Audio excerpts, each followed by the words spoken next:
Hey y'all, welcome to Sasser House. My name is Emily Ann, and I'll tell you what, it has come a big old blizzard here in Middle Tennessee, and we are going to be trapped in our house for the foreseeable future. Now, this is like music to my ears. I love being at home. I love cooking. I love piddling in my house. I love crocheting. I love reading cookbooks. So I'm really looking forward to being cooped up. But I wanted to share with you some of the things that we're going to be making while we are here at the house. We're going to be cooking up a storm because we can't go anywhere. And I'm going to talk you through some of the pantry and refrigerator and freezer staples that I like to keep on hand for times just like this. Now, I really don't like going to the grocery store, so that's why I like to keep a lot of food stocked up in the house. But it also pays off at times like this where we can't leave the house. So I'm going to show you how to use what you got, and we're just going to cook up a storm and have a good old time together during this blizzard. Let's do it.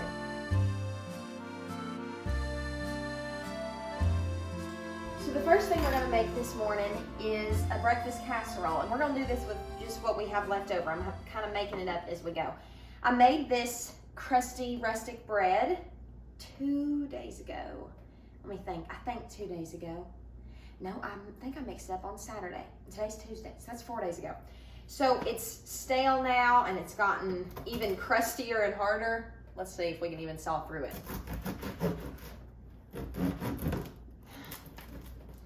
Okay. And I honestly thought that we had a little bit more than this left, so Chris must have eaten himself a piece yesterday, but we can still make a little breakfast casserole out of it. So if you have any stale bread or anything like that in the house, this is a really good way to use it up. You can always make breadcrumbs, or you could freeze your stale bread and then toast it later and make breadcrumbs, and you can always use that in meatballs or a meatloaf, or to top a macaroni and cheese or a pasta dish. And so it's always good to try and use up what you got.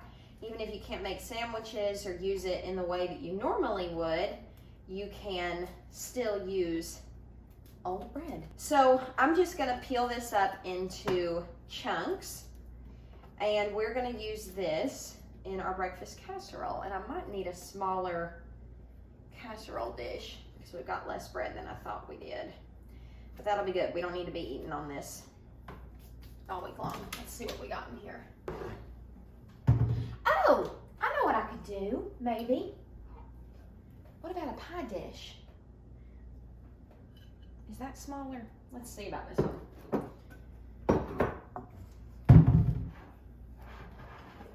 I'll have to dust the crumbs out of all these pans when I'm done. Yeah, I think this one will be good. Okay.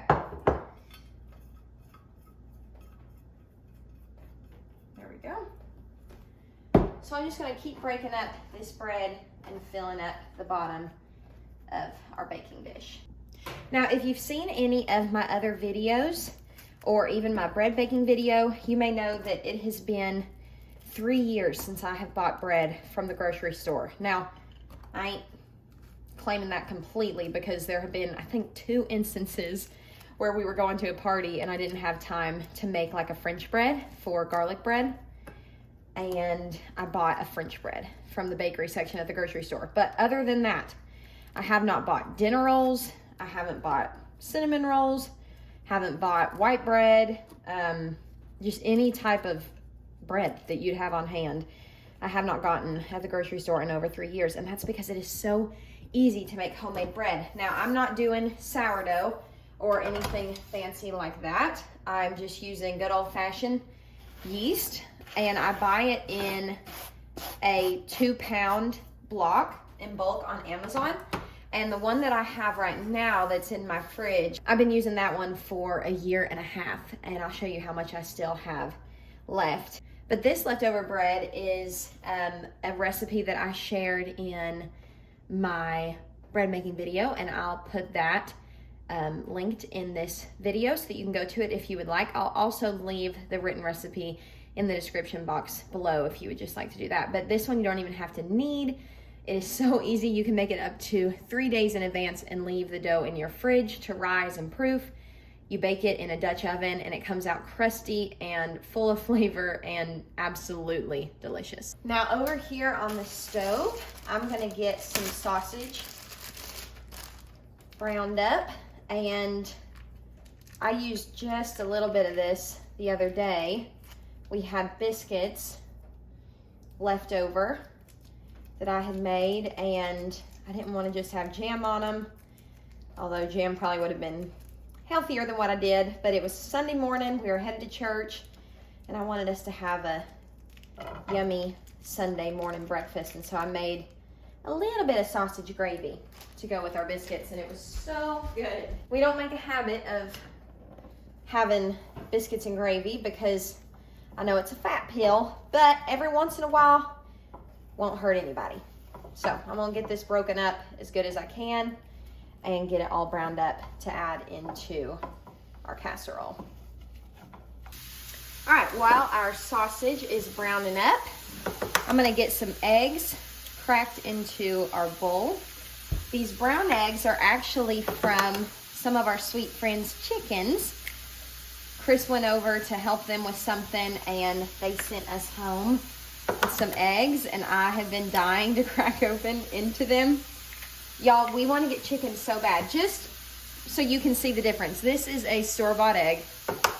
I want you to see the difference in color in the yolks. Look at that. It's crazy. So I'm going to do, let's see, that's 5. I think I'm going to do 6 eggs.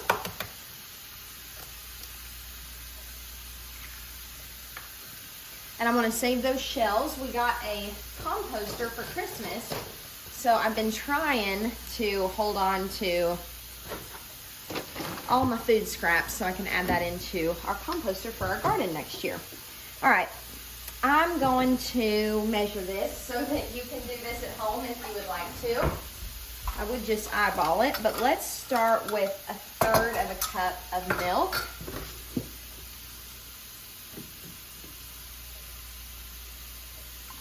Add that in there and see what we think. So I just did some salt and pepper. Add some onion powder in there. A little bit of hot sauce. And then I'm gonna add just a little dab of Dijon mustard in there as well. You don't really taste the mustard, but it just gives it really good flavor.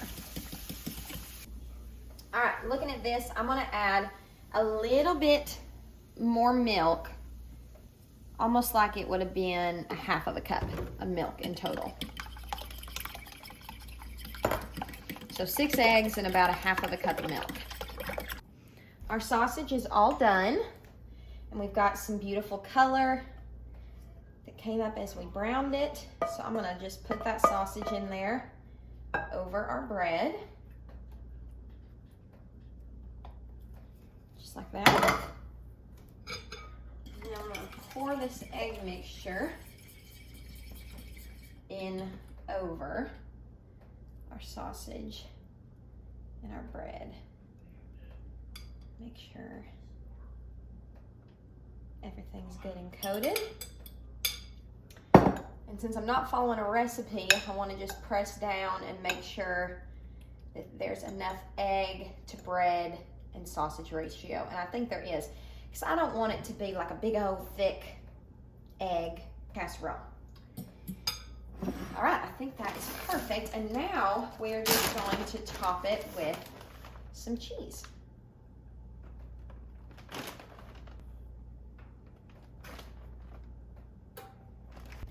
Now what I would normally do is cover this with some foil and bake it and then uncover it and finish baking it, but I'm out of foil, so it'll bake up fine just as it is.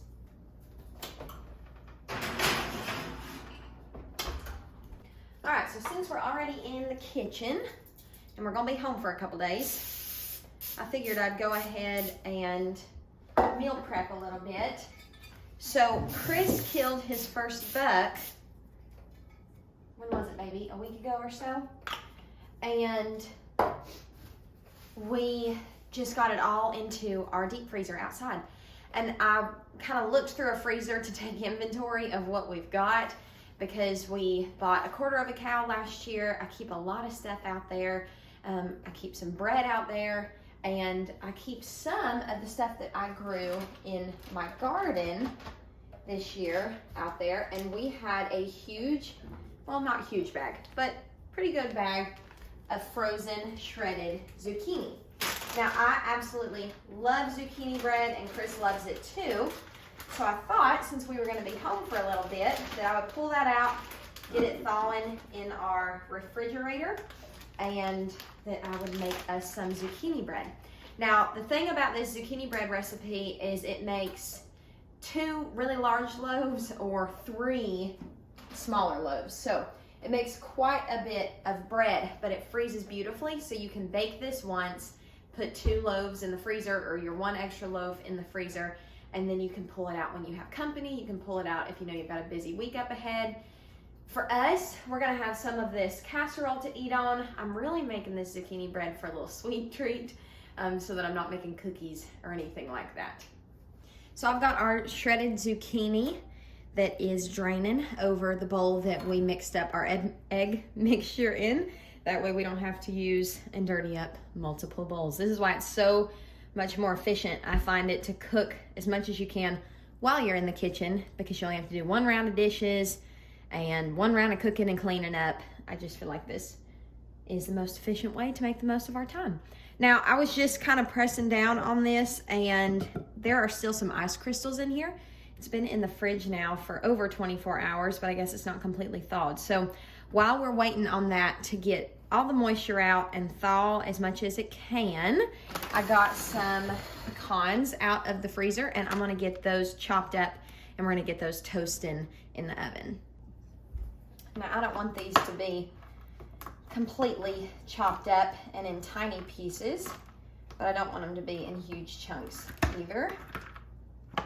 The first time I ever read in a recipe that I needed to toast the pecans or the walnuts or anything like that before I cooked it in with my baked goods, I was like, is that really gonna make a difference?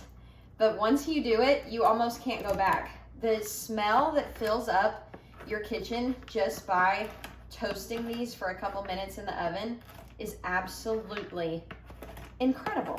It's amazing. And it doesn't take too long, and it makes such a big difference. So we're definitely gonna take that little extra step so that our food's even better to eat. That looks better. All right, so we're just gonna get this into our oven with our casserole, and they'll only toast for about 5 to 7 minutes.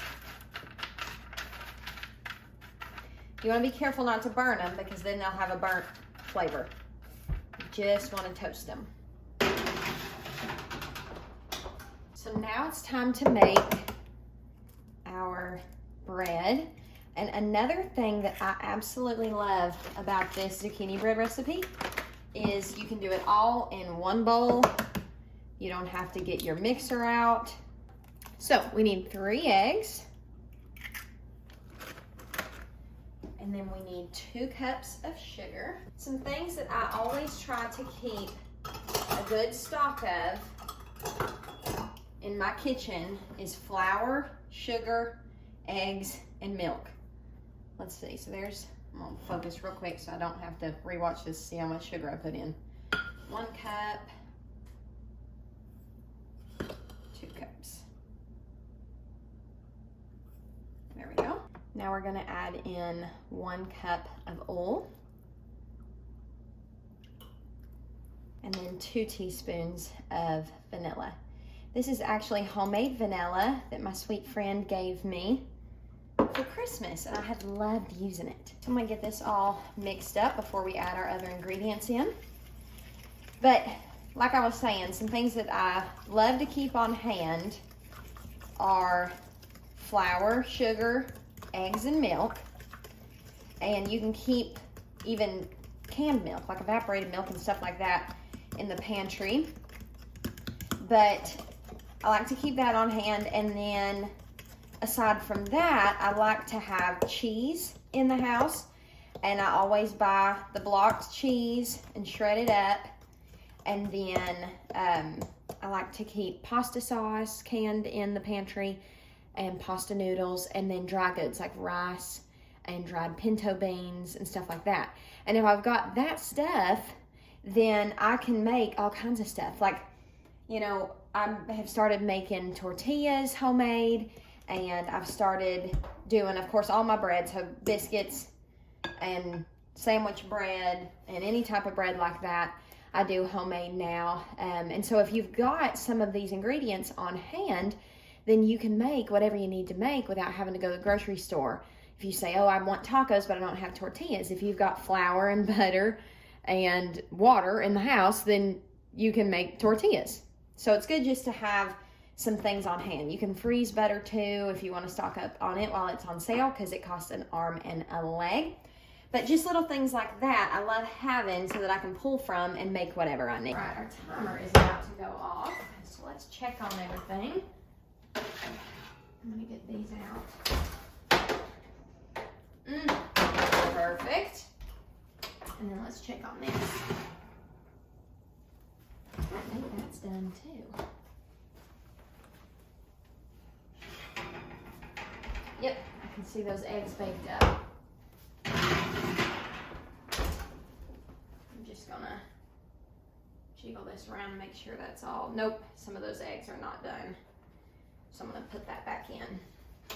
If you can still see any type of eggs swimming around when you stir up a breakfast casserole like this, see, you can see some of the eggs on that far side are baked, but if I turn it, I'm still getting some liquid. You want to put that in there until everything's good and done. Now to our egg and sugar mixture. We're going to add in our zucchini, and we need 4 cups of shredded zucchini. And I measured this out before I put it in the freezer so that it would be good to go to add into our zucchini bread. I'm going to get that stirred in now.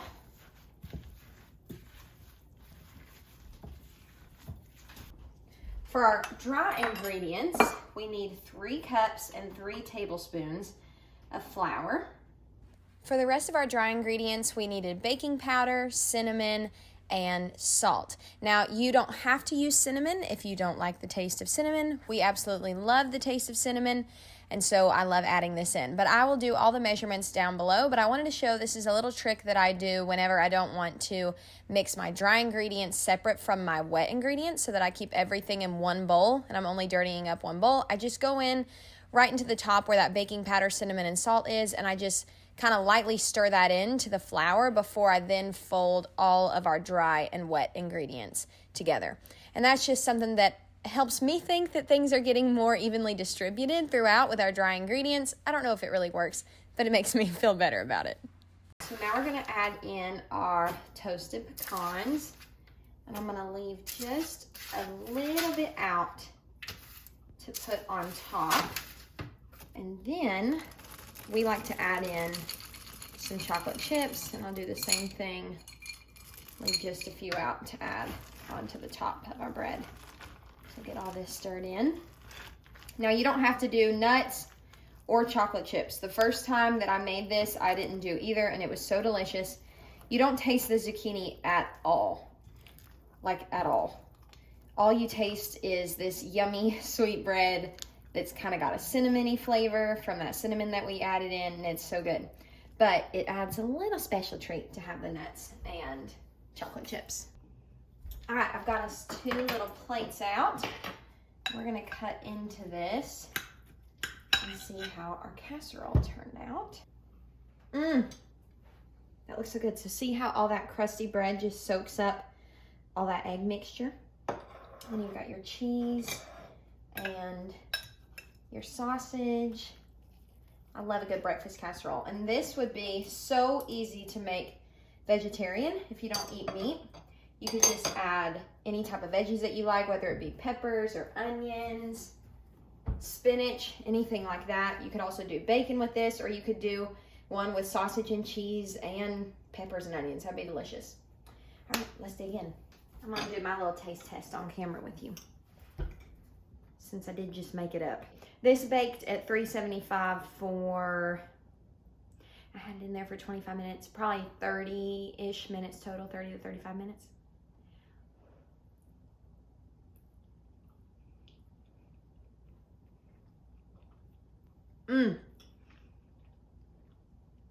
Okay, I can't wait to see what Chris thinks about this, because I make another breakfast casserole that we use crescent roll dough, you know, that you buy at the grocery store.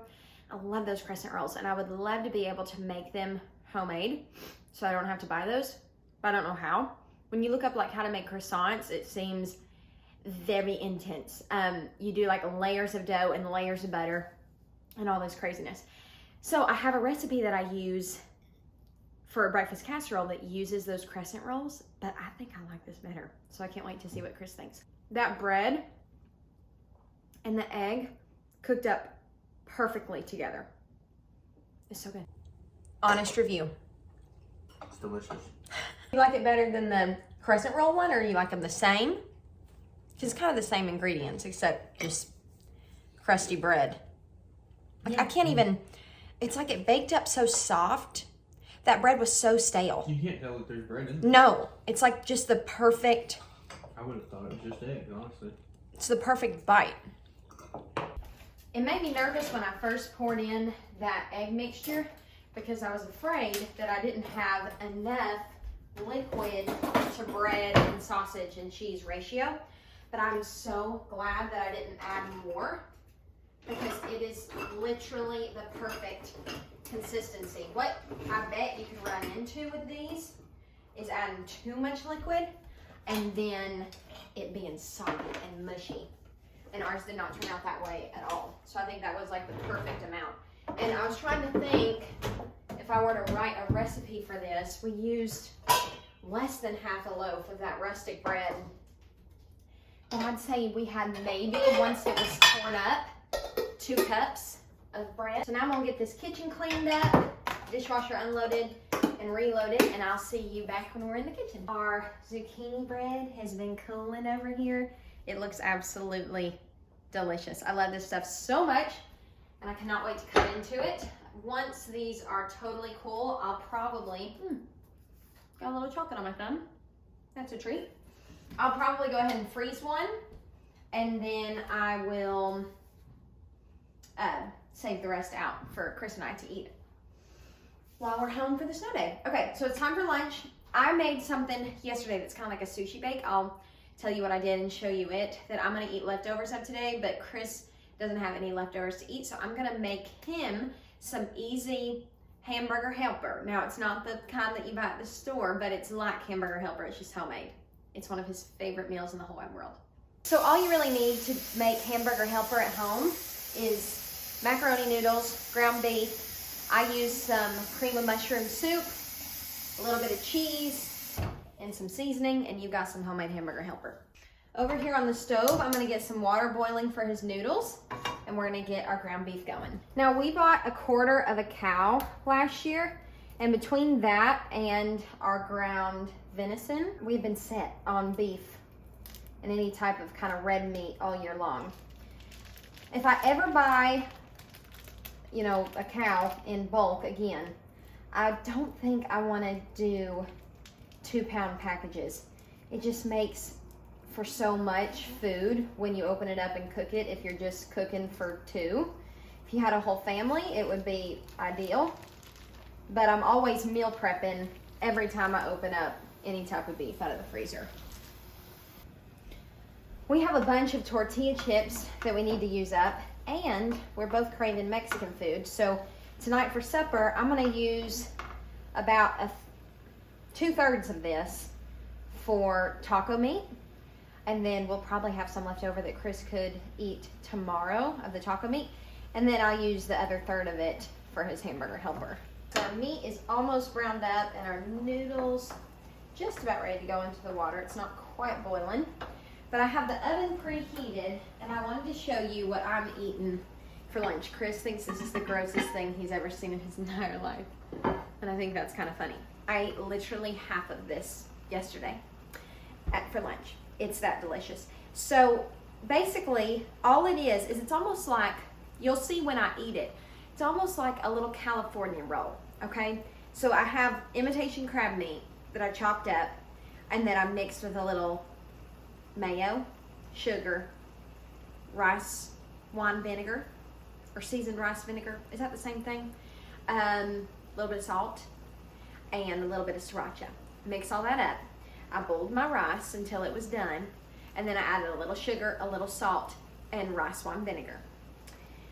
And then you put that down in the bottom of your pan. You put some sesame oil at the bottom of your pan. Then you put the rice down. Then you put your imitation crab layer. And the recipe I was going off of said to put an egg in the imitation crab, and I didn't do it because I was like, no, I don't want to waste an egg on that, but I should have, because it kind of crumbles, and an egg would have made it, I think, hold together better. But then you bake it in the oven for 25 minutes at 350 until it's hot. And I sprinkled it with some sesame seeds and stuff like that. And then when you eat it, oh, what have I got in there? I put my cast iron in there from earlier to let it dry out. I'm losing my marbles. So then when it's done, you eat it with little seaweed chips and a little slice of avocado and a little slice of cucumber and some soy sauce.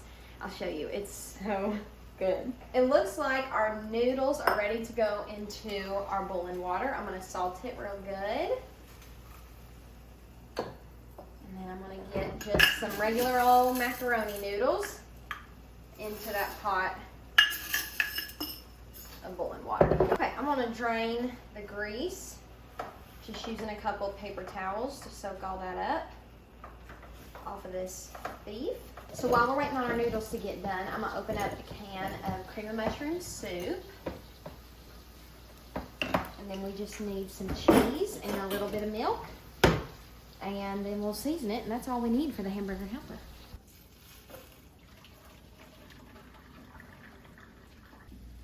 All right, so now to our noodles, we're going to add our beef. That looks like a pretty good ratio. And that leaves plenty for us tonight. Might do a little bit more. All right. And then I like to use some type of pasteurized melting cheese, like a Velveeta or the off-brand. When I go to Aldi, I buy their brand and it's just as good. So we're gonna add that in there. And then we're gonna add in our can of cream of mushroom soup. I'm gonna start with just half of that and see where that takes us, since I'm not doing a big old serving of it. And then the last but not least, I like to add a little bit of real cheese to give it just another flavor than just the pasteurized cheese. So get that stirred up real good and just see where you're at. And I think I'm gonna add the rest of our soup into ours, just to make it creamier. And then that way, I don't have to use any of my milk, because we are almost out of milk and it is still snowing like crazy. So at this point, you just want this to melt, and once it's good and melted, we'll add our seasonings. Now, our favorite taco seasoning is the Taco Bell. I feel very fancy right now, sharing Taco Bell seasoned ground beef and homemade hamburger helper. But all you gotta do is put the packet in there and then add 3/4 cup of water. And I'll get this all incorporated, and then we will have supper for tonight pretty much done. We just have to reheat this beef, and then we'll be ready to eat. All right, so everything for our hamburger helper is good and mixed up. So I'm gonna salt it and pepper it.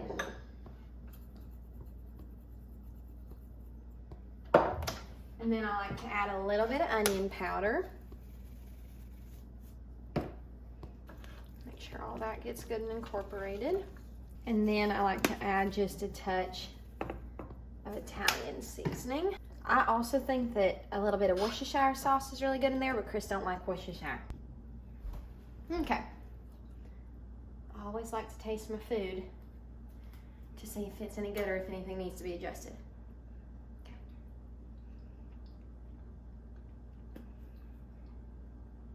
Why is that so good? It's so bad for you. But it's so good. Now Chris gobbles this stuff up, so he may eat all of it in one sitting, but this definitely makes enough for 2 meals. And I put a little parsley on top every time I do it because it makes it feel fancier than just hamburger helper to me. But there it is. So this is a great meal to make if you need to fill a bunch of people's bellies on a budget, because we used not even a half a pound of meat, not even a full cup of noodles, a little block like that much of that Velveeta cheese, 1 can of cream of mushroom soup, and some cheddar cheese, just like a little, probably 1/4 of a cup. And it made at least 2 meals. So it goes a long way. This is one of my favorites. I know. So now I'm gonna get this ground beef in a container and get that in the fridge so that it'll be ready for tonight. And then all we'll have to do this evening is assemble our nachos. So that makes tonight's dinner super easy and convenient. Now for my lunch, all we have to do is get this out of the oven. Yeah, that heated up good. And then we're gonna cut up some avocado and cucumber.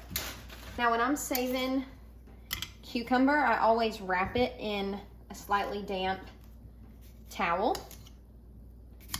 and then put it in a baggie in the fridge. I don't know if that's correct or not, but it works for me. And I'm really surprised by this, but usually when I save avocados, I put them in this little avocado storage container, this little thing, but they turn brown and I always just kind of get the brown part off. Yesterday I saved this in plastic wrap and it saved so much better. Still a little bit brown, but that ain't nothing compared to how it usually is. So I like to cut the cucumbers just into little bite-sized pieces. So I usually 1/4 them. And then I just go through the avocado this way and cut, and then I go down this way. And that gives me little bite-sized pieces.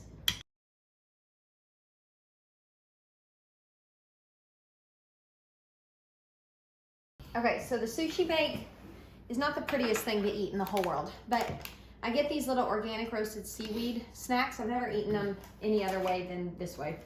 So I ate some of them yesterday, but you can see like 1 container goes a very far way. But what I do is I first take a little bit of soy sauce on the part that I'm gonna eat and just drizzle a little soy sauce over. And then because it's a snow day and I'm feeling like it, I'm gonna do a little bit, that was more than a little bit. It's okay. Of a little shrimp sauce, yummy. Okay, so then what I do is I take a bite of the rice and the crab mixture. I put it in my little seaweed and I grab a cucumber and a piece of avocado, like that. And then you have like a little deconstructed California roll. For our supper, I just reheated that ground beef, put it on some tortilla chips with some cheese, and put that all in a sheet pan and in the oven. All right, I just realized when I looked in the fridge that we are all out of queso, and Chris just about can't eat Mexican food without queso. So thankfully we have got a block of this Velveeta queso, and we're just gonna cut that up so that it'll melt quicker. Now, if you are looking at this and wanna make homemade nachos and make homemade queso, this Velveeta queso block is really, really good to get to make homemade queso. Also, just white American cheese. You can buy it in like the Kraft singles. Is really good to use, and a can of diced green chilies. is what you really need to make it like, and then a little bit of cumin to make it like the Mexican restaurants. We don't have diced green chilies. We don't have rotel. We ain't got none of that. So I'm just gonna melt this down, add a little bit of cumin, add some milk to thin it, and taste it, and then we'll see if we wanna add some plain diced tomatoes to it.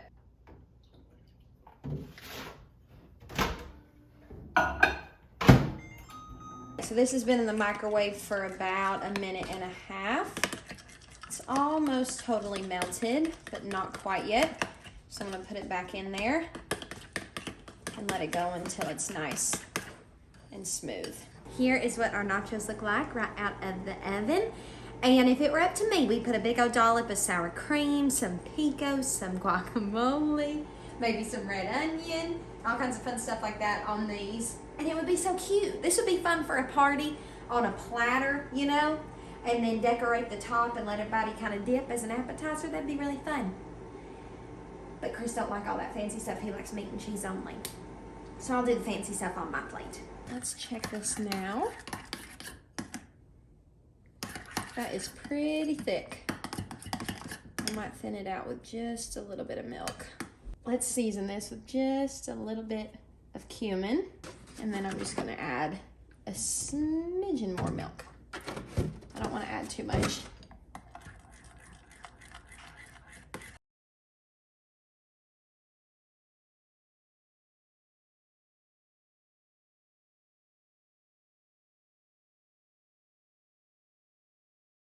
We are bringing out the fine china.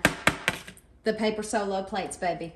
I have done enough dishes the past couple days to never want to do dishes again. And I ain't complaining. I love being home. I love being in my kitchen. But we've done quite the dishes. All right. So, you know what? It's just us. I'm going to use my fingers. I love how easy and convenient these sheet pan nachos are. If you have any protein left over in your fridge that you need to use up, this is a great way to use up barbecue, chicken, steak, beef, whatever you've got. You can turn it into nachos and it'll be absolutely delicious. And you also don't have to cook these on a sheet pan. You can always just put your tortilla chips on your plate, top with your protein, and then put your cheese and your toppings. But it makes it really good when everything cooks all together. Okay, to finish mine off, I'm gonna do a little bit of sour cream. And then I'm gonna use that can of diced tomatoes and just put a couple little diced tomatoes on top. I'm not really in the mood for salsa, but the tomatoes sounded good. So if I was really feeling myself, I've got some avocado in the fridge, got red onion in the fridge, but I'm kind of pooped. So that's gonna be good for tonight. Hello, it's another snow day and we are back in the kitchen, and I guess we're just gonna cook and eat for the next couple days, for the foreseeable future. The sun has come out a little bit and the snow's kind of dripping off our front porch, so maybe we'll be able to get out at some point, but it's also gonna go back down to like 0 degrees this evening. So, yesterday all of our food was delish, but by the end of the night I felt like a slob and I wanted something healthy. So I'm gonna make me something a little bit lighter for lunch. Chris ate the leftover casserole for breakfast. I had a slice of our zucchini bread for breakfast. He will either eat some leftover hamburger helper, and we have some green beans left over in the fridge from our dinner 2 nights ago, or he'll eat more of his tacos, so he hasn't decided yet. But I'm gonna make a salad, and I'm gonna do some chicken tenders. I'm gonna bake in the oven. I'm gonna do that on the salad and use a recipe that I've never used before, but it's by Half Baked Harvest, so I thought it would be fun to try it together. All right, so I'm not going to follow her recipe to a T, but I will link it down below because I'm only gonna cook 2 chicken tenders and I'm gonna save the rest for our supper tonight. So I don't want to use her entire measurements and the full recipe because it is for a whole pound of chicken breasts. So what she has in her recipe is olive oil and Dijon mustard, and then salt and pepper. So I'm gonna pepper this. And do a little bit of salt. And then hers calls for fresh rosemary.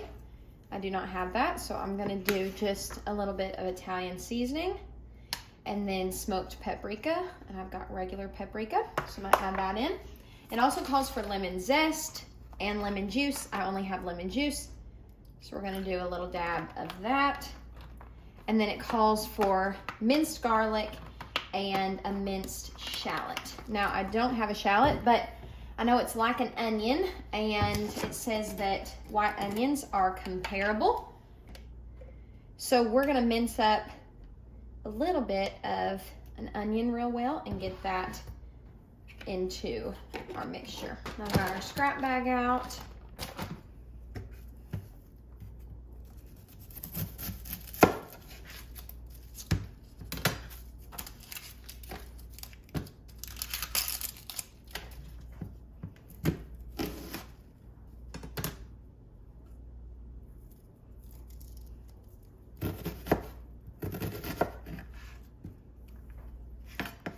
I don't know how much we need, but I assume we don't need a whole lot because the recipe for an entire pound of chicken tenders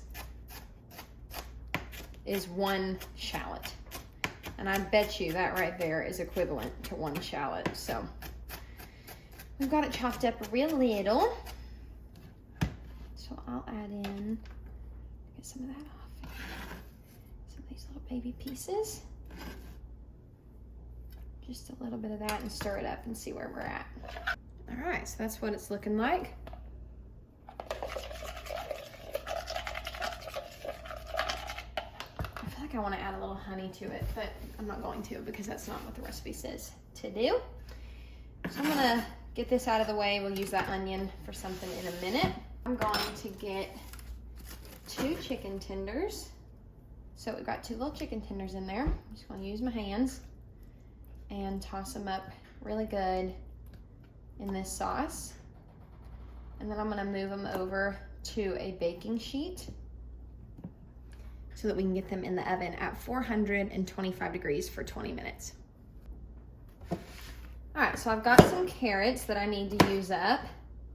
And the other night when I opened up this pack of chicken tenders, I made us some chicken tenders in a skillet, and then I roasted some carrots, and we had green beans, and I had some mashed potatoes, roasted carrots, green beans, and the chicken tenders, and it was so good. And my favorite part of the meal actually was the roasted carrots, and I don't do roasted carrots that often because usually we just eat carrots in stuff, and it's not one of our favorite side dishes on its own, but for whatever reason, I absolutely loved those roasted carrots.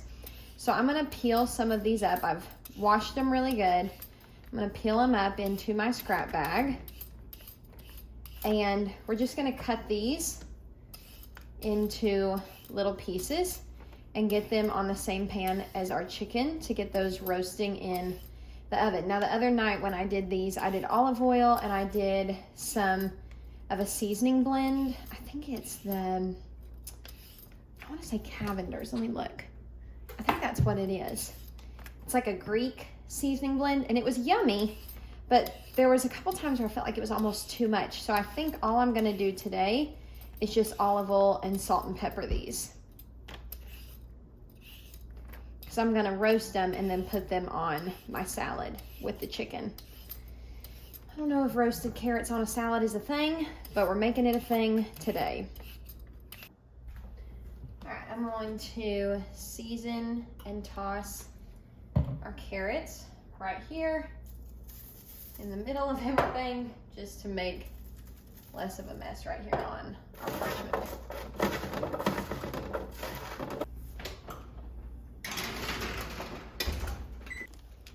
I'm gonna go ahead and finish chopping this onion because I think for supper tonight, I wanna do us a chicken pot pie.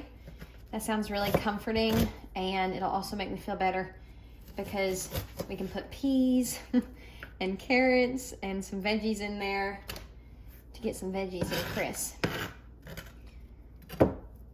He'll eat veggies if they're mixed in with stuff. Not all veggies. He won't eat like broccoli or lettuce or anything like that. But he'll eat peas and green beans and carrots. He'll eat green beans by themselves. And then he'll eat peas and carrots, especially when they're mixed into something like a soup or a chicken casserole, things like that.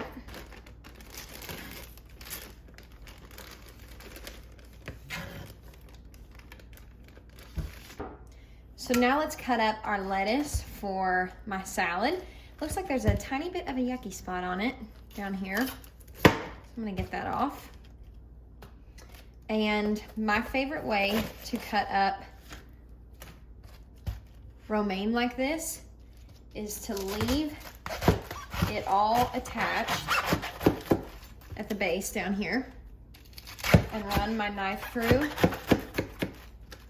flipping it over a couple times.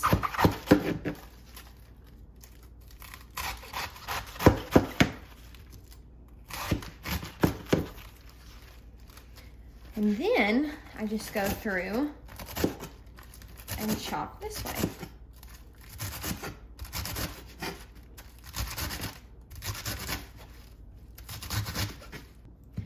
I'm gonna get all of this into a colander so we can wash it up and it can be draining while everything else is cooking in the oven. Okay, so I almost have all of my ingredients done for the salad. I just put away my scrap bag, which was not smart because I need it for this. But I'm gonna cut up just a teeny bit of this red onion. I'm literally gonna use the end of it. I'll put the rest in the fridge. I'll get that wrapped up in a minute. Let me get this outer layer off.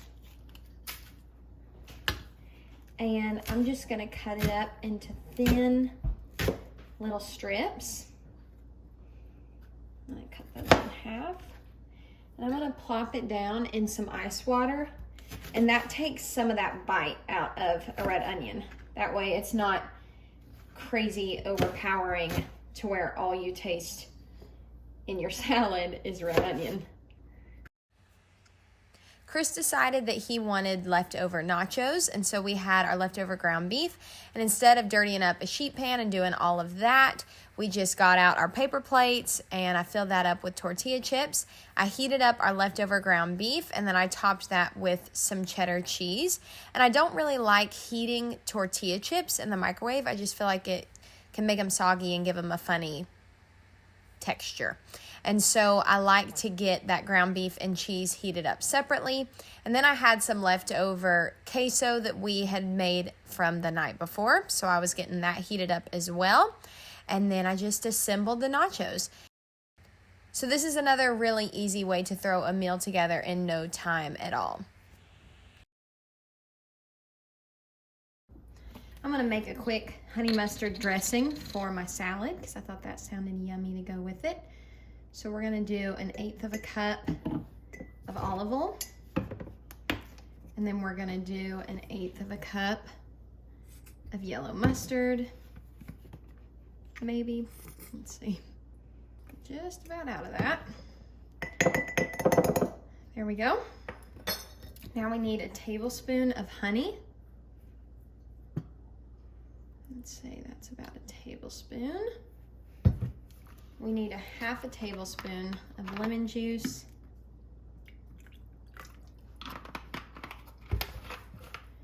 A little bit of garlic powder. And then salt and pepper.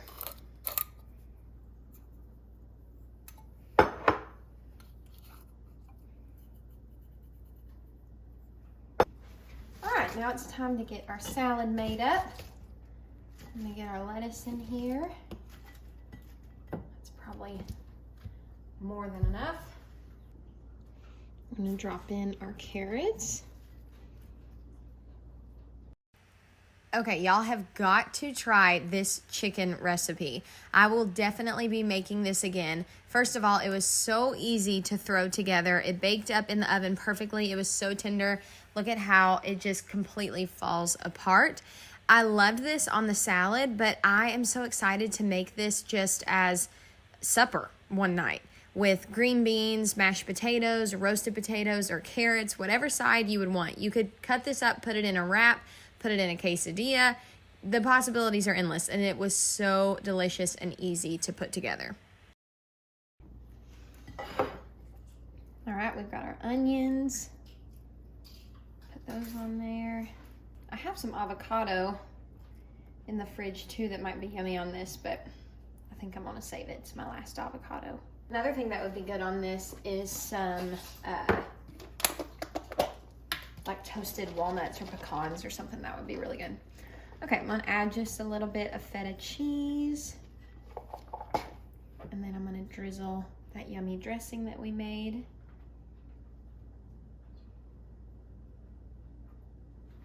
Yum! That looks so good. Okay, so I need to make our pie crust for our chicken pot pie tonight.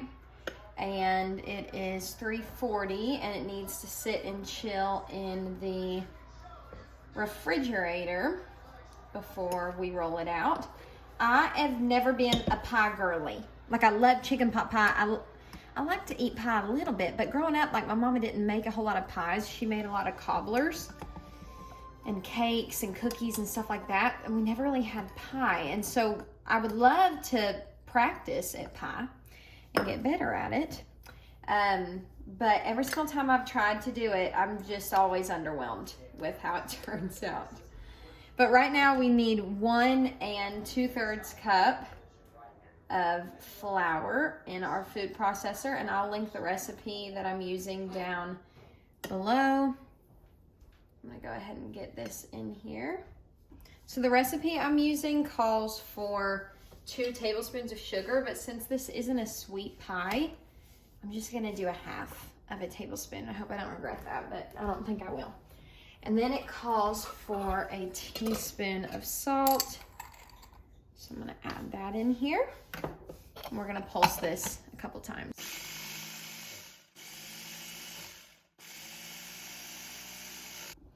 So now we need 2 1/2 sticks of butter, which is 1 1/4 cup of butter total. So my butter's super cold. I have it cut into chunks. I hope my food processor is big enough for all this. We shall see.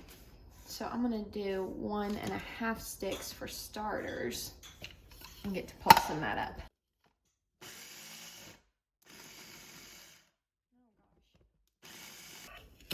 Oh, that worked, I think. Yeah, that put it in little chunks, but I'm afraid this ain't big enough. Okay, I might regret doing this, but I've got to get more butter into the flour. So I'm gonna dump like 1/2 of that flour out and put this back because we still have quite a bit of butter that needs to be incorporated. That's still a big chunk of butter. Okay, all of that can come out. I'm just gonna get the big chunks of butter back in here with a little bit of flour.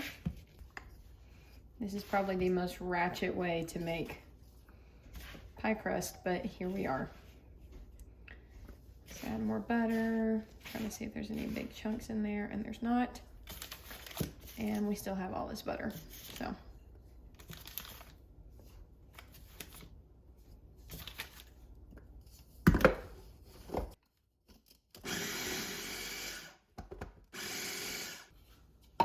Okay, let's see where that puts us.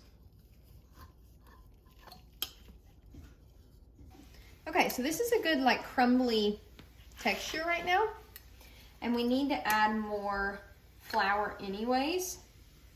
So we need another 1/2 of a cup and 1/3 of a cup. And some of our butter didn't get totally incorporated in with our flour.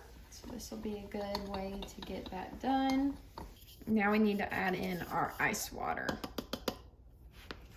So I'm gonna toss this around with my hands real quickly. There's a couple bigger chunks of butter, but I think it'll be okay. but it's nice and crumbly. Okay, I've got some ice cold water here. And we need 6 tablespoons total of ice water. So I'm gonna do half first. And I'm using a half tablespoon right now. So that's why I'm doing that double the amount of times. And it said to use a rubber spatula and kind of turn the dough and fold it in on itself. All right, so that has not come together yet. So let's do 6 more of these half tablespoons.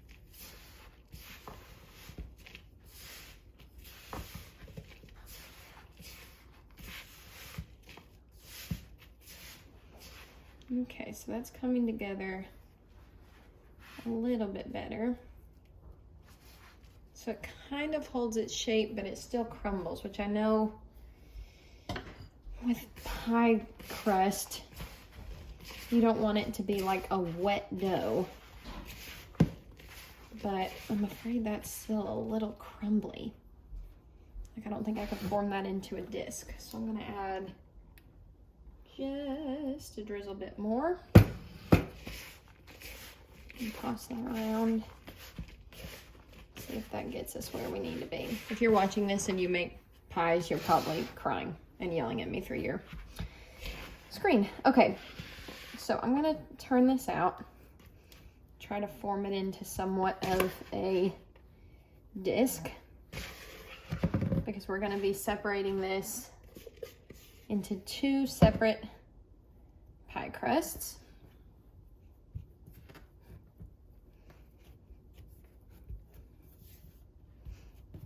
So I'm gonna try to get it as even as possible. I'm just gonna use my hands to separate this because I can't find my bench scraper. Put that on that side. Okay, so now what it says to do is to form this into a round disc that's about 6 inches in diameter.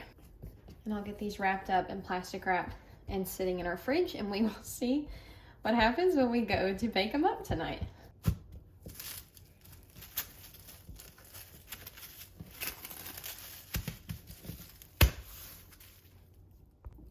Okay, time to cut up our little chicken tendies. These little chicken tenders have made a couple meals for us. So we paid $10.37. They gave me 2 tenders for lunch today. Chris and I both had 2 tenders each on Monday night. And then now we are having it again for our chicken pot pie. I know that sometimes when you go to the grocery store, it's overwhelming because you're buying all your food to last you a couple weeks up front. And so a lot of times people think that groceries are more expensive than eating out. If you hear a funny noise, it's the butter in the pot heating up next to us. But all in all, if you thought about it, if we were to have gone out to eat and both gotten, you know, a full meal like what we had on Monday night, if I had gotten that salad today, that would have been a $10 salad just on its own. And we got all of these meals for just that $10. So I'm just gonna cube up this chicken into bite-sized pieces and get it seasoned with some salt and pepper, maybe some garlic and onion powder, and into our pan to sear up. So I'm not really following any specific recipe for this chicken pot pie, which will probably make Chris sad because he loves his mamas. But I just wanted to try something a little bit different while I have the opportunity to experiment in the kitchen. His mama's recipe is wonderful. She cubes up her chicken and cooks it in a skillet. And then she does cream of chicken soup, which is always delish. But I thought it would be fun to try and make our kind of creamy filling from scratch tonight. All right, we've got our butter and our oil. in our skillet. I'm gonna go ahead and get our chicken in there. I'm gonna get this salted pretty good and peppered. I'm gonna do some garlic powder, some onion powder, and a little paprika. Maybe. There we go. So while our chicken is sauteing, I'm gonna add in that diced onion from earlier today. And we're also gonna do a good spoonful of garlic and get that sauteing with everything as well. While that is sauteing, we have our 2 pie crusts in my Nana's pie pan. So I'm gonna get these unwrapped and try to get them rolled out while they're still as cold as they can be. I'm gonna put some flour down on my counters and we'll see how this turns out. Okay, I know the making of this pie crust was absolutely insane with my food processor and doing it in batches the way we did, but I will say this pie crust rolled out like a dream. I have never been able to get my pie crust to be manageable, and I don't know what I've done so wrong in the past, but this one definitely worked out better than any other crust that I had worked with before. And when I rolled it out, I think something that helped continue to get it thin is I would pull it up and turn it and then continue to roll. Okay, our pie crusts are all rolled out. So now I'm gonna make like a simple little roux that is going to be like our cream of chicken. So that's probably, let's do another pat of butter. That's probably 3 tablespoons of butter. And then to our chicken and onions and garlic, I'm gonna add in just some peas and carrots. I love having these in my freezer, ready to go. I just add them in there frozen. Get those stirred up with everything. So we're gonna do equal parts butter and flour.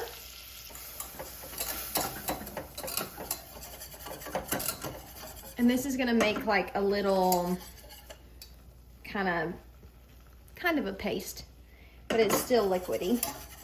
And we're gonna let that cook just for a couple more seconds to cook all that flour. All right, that should be good. And now we're gonna go in with a little bit of chicken broth.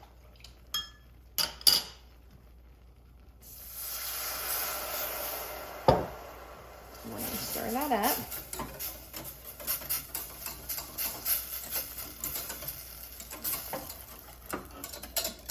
You see it thickens up, and this is how we get the beginnings of like a yummy, creamy sauce. So I'm gonna add in the rest of that chicken broth for some good chickeny flavor. I'll let that cook and thicken up. And then we're gonna add in some half and half, just to keep everything really, really good and creamy. Now we want to season this as well because it doesn't have any flavor to it other than what was in that chicken broth. So we're going to do some salt and pepper and a little bit of onion powder. And then I love the taste of thyme in any type of chicken dish. A little bit goes a long way. Ooh, that got hot leaning on that ledge. So we're going to add a little bit of that in. And as you can see, it's thickening up as it cooks, and that's exactly what we want to give us that nice and creamy sauce. We might add in just a little bit more cream, but we're gonna let this cook and then we'll decide. Okay, I just tasted it and it is delish, but could use just a touch more flavor. So I'm gonna add a little bit more onion powder. And I think I'm gonna do just a little dash of some Italian seasoning too, just to add a little bit of an herbaceous flavor. Now this will thicken up as it cooks. So let's pour this in over our chicken mixture and our veggies. Stir this up, make sure everything is good and incorporated. And I'm just gonna let this cook for just a second to thicken it up, just barely, before we pour it in our pie crust. Okay, I'm so excited. So here's our little pie crust. And see, I got it to come up all the way around the edges. Right there was a little crack, but I just pinched it right together. So I'm hoping we can make a pretty pie. I'm gonna go ahead and pour in our filling. That looks divine. It looks so good. Okay, moment of truth. Let's get our other pie crust up. Let's see if we can roll it. All right, we got it rolled like Pillsbury. I don't know where the center of this really is. Okay. Okay, let's see. We can shift it this way a little. And I think if we do it there, we should have enough to crimp our edges. I'm so excited. Okay, I'm gonna cut our excess off, and we're gonna save that because I have never even had enough excess. I guess I've just never rolled out pie dough good enough. But I've never even had enough excess to try this little recipe that one of my very best friends, Sarah, gave me. Whenever her and her mama are like the pie queens. And her grandmothers were the pie queens. Everybody was incredible at making pie. And Sarah is so good at making pies. And she told me that whenever her mom had little excess trimmings, like we've got over here from our pie dough, that she would coat them in butter and cinnamon sugar, and they'd be like little crispy cinnamon sugar bites. Which, do we need it? No, but it sounds phenomenal. Okay, our edges are not perfectly perfect. Let's see if we can do any better. I don't want to cut too much off. I know I gotta get it in the oven. But I think our pie dough turned out right because I can see little butter flakes in it, which I know you're supposed to be able to see.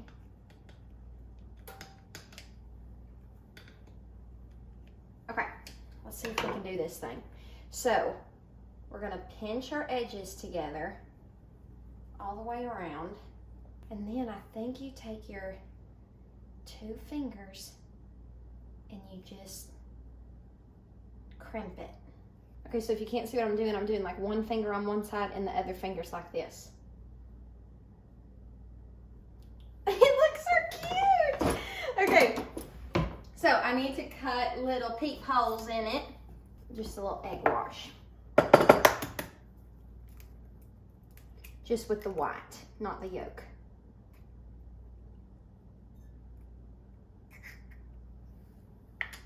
Okay. Just take that little egg white and brush that all on our pie crust. I have such high hopes for this, y'all. Let's put her in the oven.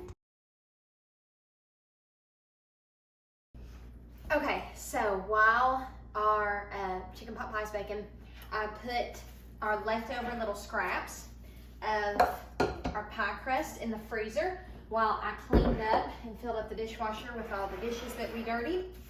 And I have a baking sheet, and then I've got some melted butter, and then equal parts cinnamon and sugar. So I popped these little pieces back into the freezer. I wonder if it's better for me to cut these, but I put my scissors in the dishwasher already. So I'm just gonna tear them. I don't really know how she does this, but I don't reckon there's a true science to it. So I'm just gonna dip it in the butter, and then I'm gonna toss it in the cinnamon sugar. And I don't know what you do with these other than maybe you just snack on them for a little sweet treat. But I thought about it, this could be something that would be really yummy to put on top of ice cream. Can y'all tell I'm a foodie? My house smells like a dream. These little babies just came out of the oven. They don't look that cute, but they smell to die for. So I'm gonna get a little plate. And they were in the oven at 375 for about 7 minutes or so. Sorry, our lights are hideous in this house right now. They're gonna be pretty one day when we redo our kitchen. So I'm gonna pull these off. The chicken pot pie is literally minutes from being donezo's. And we're gonna dig in. Let's see if we think our pie is done. Oh, it looks so pretty. My little ruffle shrank down a little. But this is still a win for me. You should have seen some of my pies in the past. I've really never made a pretty pie. So let's look underneath here and see if we think our bottom crust is done. And I don't think it is. I think that needs a little bit longer. We're gonna put this back in the oven and pray to the Lord that bottom crust will bake up before the top burns. Because if it don't, I'll cry. Okay, friend, I'm sorry. I didn't wait to taste it with you. I've already had 3 pieces of this. And I'm just thanking myself, looking for a little piece. That's pretty little. I'm thanking myself that I didn't make all those leftovers because I would have eaten them all. You know what it tastes like? The flavor is like those Auntie Anne's cinnamon pretzel bites. Yum. I thought about it. I had enough dough. I probably could have put all that back together and tried to re-roll it out and like make a little hand pie or something. Like cut it out in a heart and put a filling in it. Like a homemade Pop-Tart. But you live and you learn. And these, scrumptious. Okay, so she's out of the oven in all of her glory. And she got cooked on the edges and the bottom. And the top is still so pretty. And when I cut into it, I'm going to show y'all because it's flaky. You know that commercial of that old man who says baked in a buttery, crisp, flaky crust, and he can't say buttery, flaky crust? You need to look it up. I think it's like a KFC commercial. But that's how I feel talking about this, baked in a buttery, flaky crust. Okay, anyways, I'll let you know how it tastes, but it turned out pretty. I've got to work on my edges because it just baked up and you can't see my little crimped edge, but I think it's a step in the right direction when it comes to pie baking for me. Look at how flaky. That's like a puff pastry. Okay, Chris and I both agreed that this crust is 10 out of 10. I want to hold up a piece so you can see like the layers and the flakiness. Can you tell all those little pockets? And this I think is the bottom crust right now that I'm holding on to. Or maybe that's a piece of the top crust. Okay. That other one's the top. Yeah, you're right. That is the top. These little flaky layers. It is delicious. I do think that I like the chicken in the skillet better than I like it shredded. Chicken is very tender, delicious. The veggies are delicious. I just think that I could work on my little creamy filling. It's delicious. We are literally scraping our bowls. We've eaten half of it already. And we have to stop. So it is absolutely delicious, but I'm always trying to take things to the next level. But I'll try to remember what I did and I'll leave the recipe down in the description box below. Hey y'all, it's day 3 of being snowed in and Emily is actually gonna let me get in the kitchen today and make something for us. And so I love to smoke meats on the pellet grill. And so today we've got a pork butt and I'm gonna show you guys how we do that. So all you're gonna need is some rubs. We've got, let's see, honey hog barbecue and pork perfect. And so one of them is kind of a sweet rub and the other one is a little more spicy. So we're gonna use a little bit of both. You need mustard as your binder and then apple juice to spritz it down and keep the meat nice and moist. And so the first thing that I do is, this is a 9-pound pork butt we got from Kroger. It was about $13. I got it out of the package and the first thing we're gonna do is trim it up before we start seasoning. And so this one, I noticed, has like a piece of the bone sticking out here. And so I'm just going to cut that piece of the bone off where it's overhanging. All right, other than that, we're just looking for pieces of the fat that are just kind of overhanging. This one is not too bad. I'll flip it over. It looks like there's quite a bit of fat right here. We don't need nearly that amount of fat overhanging there, because what will happen is that will end up getting burnt and you won't want to eat that anyways. All right, so I like to start on the underneath of the meat. We're gonna start with our mustard. Just squirt a good little amount on and rub all of that in. This is gonna be our binder that holds all of our seasonings onto the meat. All right, so first I'm taking this sweeter rub, which is the Honey Hog Barbecue by Meat Church, and doing a nice even coat on everything. And then we will go back with the spicier rub, the Pork Perfect rub, and do another coat. So I'm just gonna pat all of that in, and then we will leave that to sit for just a minute so it kind of soaks up all the moisture in the meat.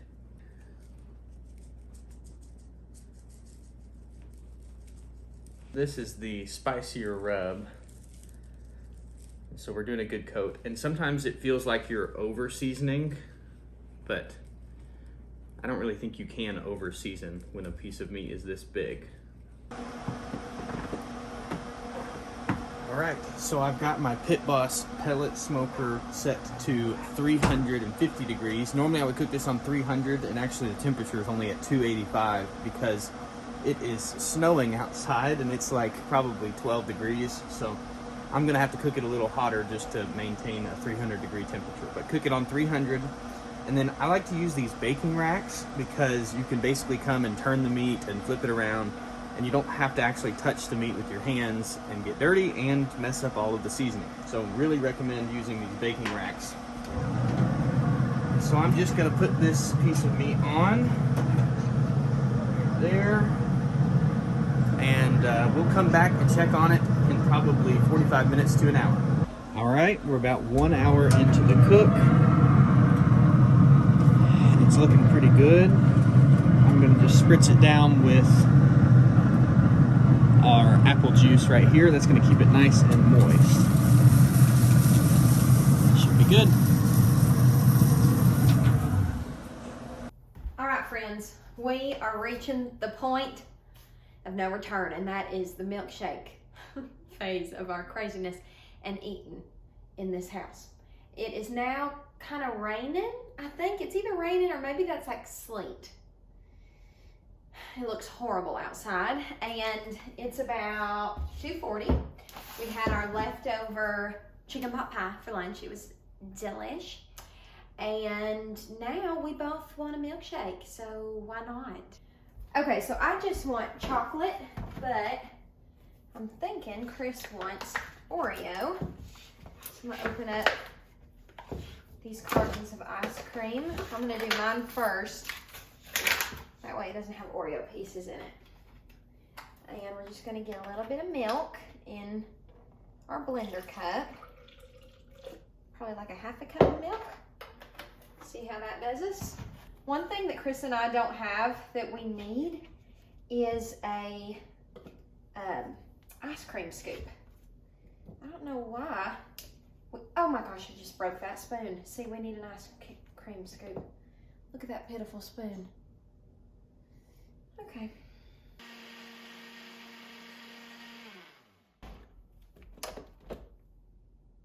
Oh, that's perfect.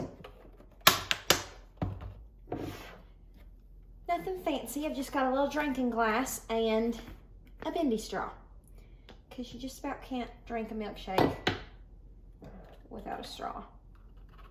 You know what that consistency reminds me of? A Frosty. So good. And we'll get this washed up for Chris's. For Chris's, I'm gonna do about the same amount of milk. I think that was a good amount. And then a couple scoops of vanilla ice cream. And then we've got some Oreos. Let's do 3.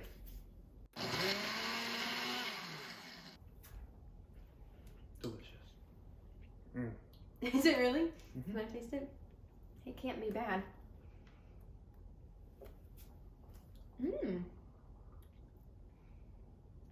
That's good. I do almost wish the cookies weren't so blended. What do you think? Tastes good to me. Okay, it has been about 4 hours. And I'm gonna spritz it down one more time. And it is probably about time to take it inside and put it in the foil pan and wrap it up. Basically, I'm just looking to see how the outside looks, and I don't want it to get any darker than that. So that's how I know it's time to bring it in and put it in the foil. I'm gonna check temperature just to see. So it looks like it's around 160 degrees so far, which is not nearly done, but just so you know how long it's been out there and what it's at. I'm gonna go ahead and I've got it put into this metal pan, and then I'm going to wrap it in aluminum foil.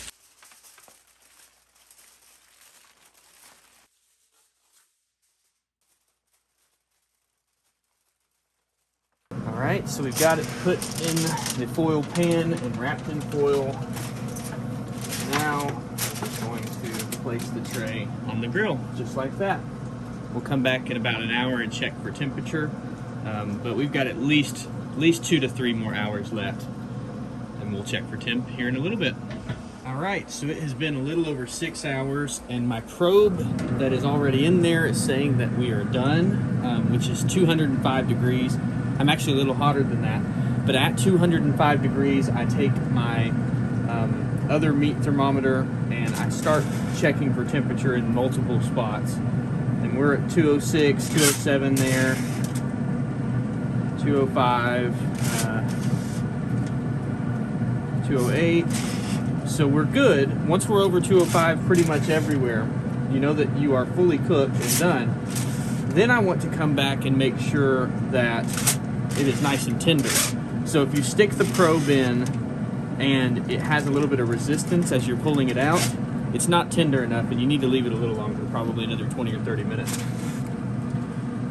This actually feels really good. There's one spot right here that's a little bit, that could maybe go a little longer, but for the most part, everything's reading well over 205 and it feels really nice and tender. The probe's just sliding in and out like butter. I would say that it's done, so I'm going to pull this off and we're gonna get it inside. All right, so we got the pork butt inside. Now, I'm just going to uncover this foil and let it cool off. And basically that bark should reset once it starts to cool off. So we will let this sit for about probably 30 or 45 minutes before we start cutting into it. So I let it rest for about 30 minutes. And now we are using our meat claws and we're just tearing into it. And you can see, I hope you can see the smoke coming off. It is still really, really hot. So you gotta give it at least 30 minutes, maybe longer, for it to cool off a little bit. And it is really tender. The bone just slid right out and it's falling right apart. And it's very moist. I can't wait to try it. Y'all, this barbecue was absolutely delicious. Now, I was not very hungry, so I just had a couple bites of the barbecue, but Chris had his barbecue in the form of nachos. I bet you could have never guessed it. This is his favorite food. After I got the dishwasher unloaded and all these dirty dishes washed, we closed the kitchen down for the night. Okay, it has been 5 days, and it's still snowing. I don't know if you can tell. It's so cold. I can't remember a snow like this in my whole life. I can't remember one. Okay, today's gonna be our last day of recipes. Chris actually ditched me. I still cannot go anywhere because my car is a wheel car and I don't have 4-wheel drive. But Chris had a hunting trip planned for this weekend and he has his truck. So he was able to inch out down all of our back roads in his truck and thankfully safely make it to the interstate. The other roads are kind of cleared off, but our street is a solid sheet of ice. So I'm hunkered down for the whole weekend here in the house and praying that I don't cut my finger off or need to leave because I don't have a way out. But we're gonna have our last day of cooking today, and I think I'm gonna be eating leftover barbecue tonight for supper, and I'm gonna meal prep some chili because that sounds good for lunch, and I'll eat on that for the weekend, and I'll be set, and then I won't have to cook. And if I don't feel like eating and I just want to eat like an apple or something, I can do that too. I have 2 apples left. I've got a couple things in the fridge that I'm gonna add into this. We've got 2 pounds of beef, but we also have some chorizo that I wanna use. Chris and I made chili one time, and it was actually during a snow that we had a couple years ago when he first got his pellet grill. We did chili in a cast iron Dutch oven out on his pellet grill, and it was so good. And we did chorizo and ground beef. And so I have some of that in the fridge, so I may put that in there too and just make a big old pot, because chili freezes so well. It's so easy to pull out if I get home late and I've worked all day and I don't feel like cooking, or if Chris is home alone, or if we need something for lunches for him. So I may just make a big old pot. I can eat on it the next couple of days, and then we'll have it in the freezer. If you're making this at home, I have like a seasoning blend that I stick to, but other than that, I kind of switch up our chili every time I make it. Sometimes I use a certain type of beans, sometimes I don't. I would usually use a yellow onion or a white onion, but I had already cut into this red onion. Can't remember what for, and so I wanted to use it so that I could get it used up before it went bad. I'm actually not gonna add any oil into the pan.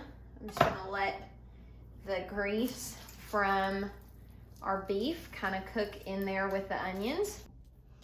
And now we are gonna add some of this beef chorizo in here. The first time I ever cooked with this, I couldn't figure out when it was like done browning, because it doesn't cook up like ground beef cooks up, but it adds such a yummy flavor to chili. So you can get this in like pork chorizo, or you can get beef, and it makes your chili so yummy. I wish y'all could smell this. It smells so delicious.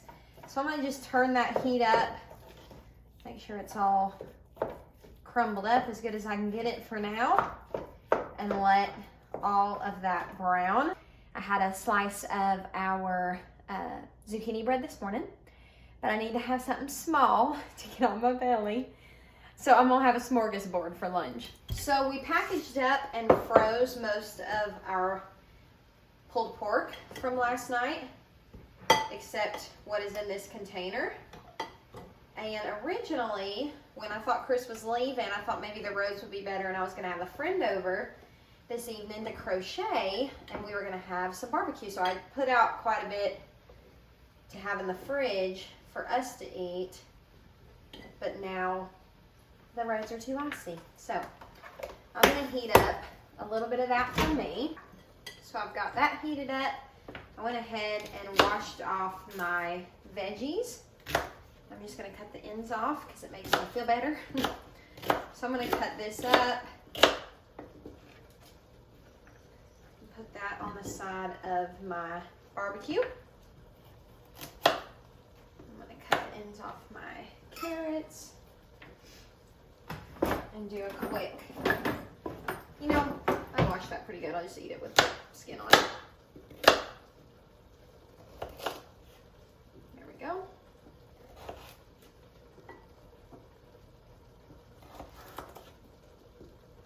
I'm gonna do a little bit of hummus. Okay, this is gonna look kind of crazy, but I have seen all over the internet this girl who eats mustard and cottage cheese.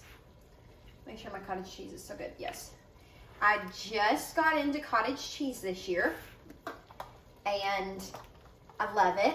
I usually eat it with honey and cinnamon and granola, not with savory things, but Chris is not home to make fun of me, so we're gonna try it. Okay, let's see. I'm curious about the mustard and cottage cheese first. Let's do some of that on a celery. Okay, as I make a mess. It's not bad. I don't know really why anyone would do that in the first place. That's not bad. Okay, so I know this is the weirdest lunch combination in the whole wide world, but I'm just trying to get some food in. All right, so our meat is all browned up. I'm gonna add in a good little bit of garlic. I'm really excited about the garlic that we planted this year, and I hope that we get a lot from it and that I can dice it up and freeze it in little pucks so I can add fresh garlic to add into my recipes all throughout the winter, but we shall see. It's our first year growing garlic. I'm really bad about making stuff up as I go and then not writing it down, but Chris and I loved one of the first chilies I made when we first got married, and so I wrote it down, and I'm so glad that I did because I look back at it. Now, a bunch of this stuff we don't have. I just went to the cabinet and we only have Great Northern beans. We usually do black beans, kidney beans, and ranch style beans. And these are the beans we got. We have some pintos, but they're dried. And I don't want to get into all that mess. So, I'm going to drain these off. I gave them a good rinse too, so we'll get those in there. I don't even know if you can technically call this chili. And some people don't even like beans in their chili at all. But I do like beans. But I'm used to like kidney beans and black beans. Get that stirred up. And then I opened a can of diced tomatoes. These don't have any chilies or anything like that in them. But I used them the other night when we had nachos. And I knew I needed to use the rest of that can up. And I also have a can of Rotel, tomatoes and green chilies. So we're gonna get that opened up and added in as well. And I always add these in, juice and all. There we go. I'll put my actual chili recipe down in the description box in case anybody is curious. So now we need a can of tomato sauce. And then the recipe that I used calls for 2 cups of beef broth, but I don't have any beef broth, so I'm just gonna do water and a beef bouillon cube. And that'll do the trick. All right, we'll add in our water and our beef bouillon cube, and then all we need for the rest of this is our seasonings. Okay, so my recipe calls for a tablespoon of oregano. In the past couple times I have made this, I haven't had oregano, so I just do Italian seasoning and it turns out just as good. We need a tablespoon of cumin.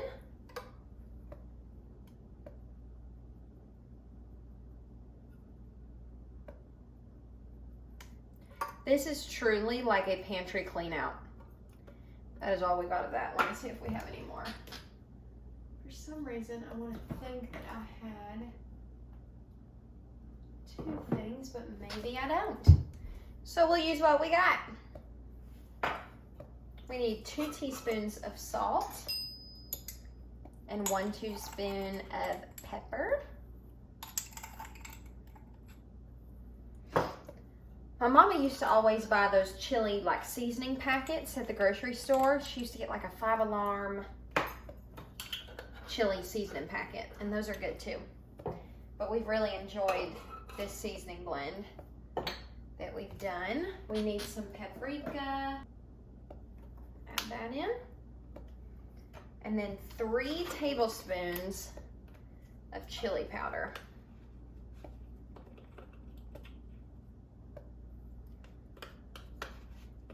And then, let's see, also a tablespoon of Worcestershire sauce is really good, but I do not have any. So this truly is cooking with what you got on hand. So I'm gonna stir that up, make sure everything is good and incorporated, and turn the heat on low, put the lid on, and just let this simmer and cook all day long until it's time for supper. Friends, it is just about time for supper. I just got this little piece of cornbread out of the freezer. I made a big old pan of cornbread a little while back and cut it up into individual servings and froze it, and so I am gonna thaw that. I won't leave it in there for the full time. I never know how long to defrost stuff for, so I just click a certain number and then I get it out early. But I'm so excited for this chili. It has been cold and lonely in the house today without Chris, so this is gonna be nice and comforting and warm. Okay, the cornbread is perfect. I can literally smell the butter. It smells so good. It blows my mind how great stuff freezes and thaws. I'm just gonna put that there while I fill up my bowl. But it blows my mind how great stuff freezes and then you can thaw it. I freeze everything now.